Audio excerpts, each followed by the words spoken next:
Hi everyone, welcome to the Big Lady of the Small House channel, and I continue to go through the bags with hippeastrums that I was given by my friends this year. Some people were infested with hippeastrum mania, but they realized that they can't keep it for some reason. There are lots of bags like that. So this one comes from my friend. The bulbs were purchased in 2019, and she did try to keep them, but there was not enough space and the most important thing, light. So the bulbs are kind of reduced to the size of the bulblet, and I guess they will recover for about a year. For the moment, just for the rooting, I placed them in a 6-liter pot container, white container, which is enough for the moment, because, and of course ideally it would be to plant it in a 9-liter pot as I usually do, but first of all I ran out of it, and the second is that I don't have space for it right now, and hopefully I'll get rid of some, not get rid of, obviously I will sell some of the bulblets that I already planted a couple of years ago. They're ready to bloom, and I'll have no space to keep them in a greenhouse. As I see, there's a bit of root mite inside. I'll just try to clean everything. The roots are okay, but I don't like this red, the black spots on the roots, because that indicates that there might be some root mites that can eat the bulb inside. It's happened with one of my sweet lilians. It came with a root mite and was infested. As you can see, those red things. So I would probably have to remove it just to see how far it went to, and clean. There's no damage to the bulb if I remove this the roots. It will root even faster, because that's the basal plate.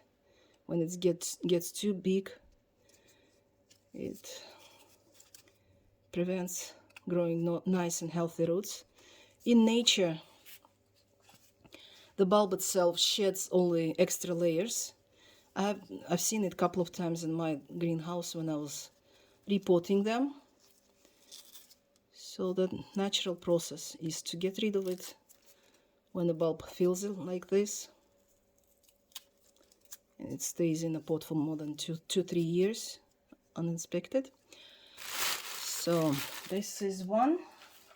I use the same gloves because they were growing in the same house, no viruses, so I'm okay.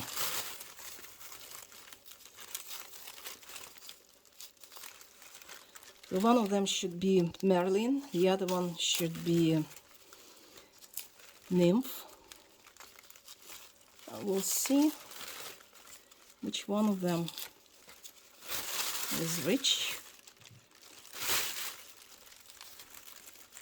At least she said so, and she's getting rid of everything.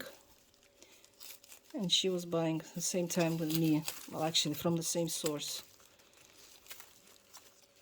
So I guess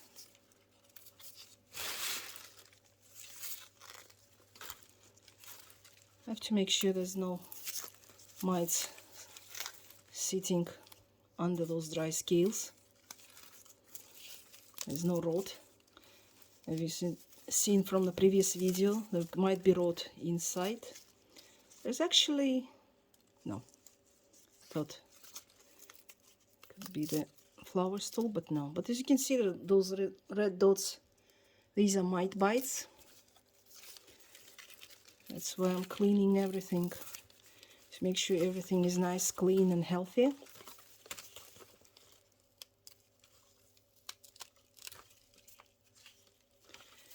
And obviously it was such a big basil plate, as I call it, hoof. It looks like a hoof. I would definitely will remove this.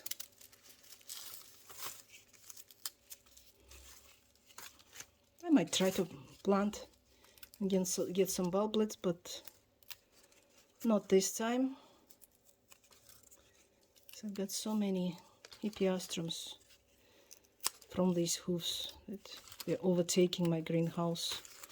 So that last thing I want is another set of bulbs. The bulbs are coming because friends have realized that they are not capable of taking care of them. As you can see, those red marks are the mite bites. Look at that. Let me cut it and show you. These are mites.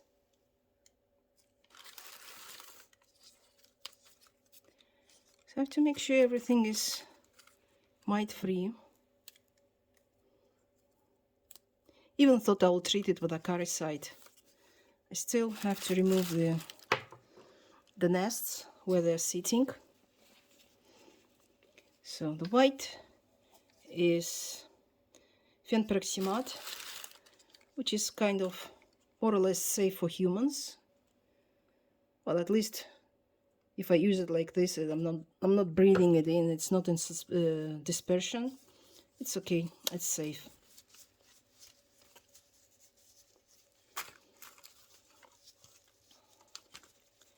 And just like in previous video, when these bulbs will dry, now apply acaricide on leaves too, because they might be sitting on leaves too. So when used undiluted, it might leave some stains on the leaf itself, but that's okay. The new leaves will appear nice and healthy and clean, because nobody will munch them from the base. And this one too. This one is okay.